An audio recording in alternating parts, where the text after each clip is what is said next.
لكل داء دواء يستطاب به، إلا الحماقة أعيت من يداويه. ده بيت شعر مشهور. رمضان على الأبواب، وفي معارض اتعملت باسم أهل رمضان.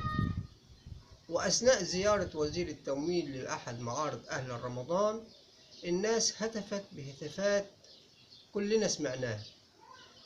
الناس هتفت من غلاء الأسعار الموحش، غلاء الأسعار اللي خلى الناس ماشية تكلم نفسها، غلاء الأسعار الغير مبرر، غلاء الأسعار اللي أرهق الأسرة بكل معنى الكلمة.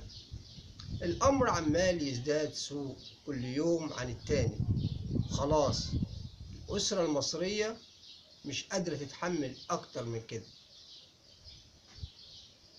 وضوح غلاء الأسعار أصاب كل المجتمع المصري، أصاب شريحة كبيرة جدا من المجتمع.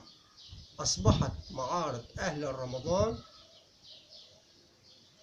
الأسعار اللي موجودة فيها أيضا مرعبة، أسعار خيالية وزحام شديد. الأسعار أرهقت الناس. أهل رمضان الناس لا حاسة برمضان ولا شعبان. فرحة رمضان كانت جزء من الشخصية المصرية. الناس بتفرح بقدوم شهر رمضان وبتستعد ليه. دلوقتي فرحة رمضان اختفت، بل الفرحة اختفت من كل وجوه المصريين. أصبحت الكآبة والبؤس والشكوى من غلاء الأسعار هو الشاغل الأشغل للناس. السؤال اللي بنسأله هنا، اللي سألناه أكتر من مرة، هل تستطيع الأسرة تكمل بالشكل ده؟ أعتقد أن الموضوع انتهى. لازم من حلول، لازم من وقفة، لازم من تغيير مسار الحياة اللي أصبحت معدومة. الناس فقدت حياتها. الجوع يضرب أرجاء مصر. المجاعة في مصر حرفية النهاردة على كل المستويات.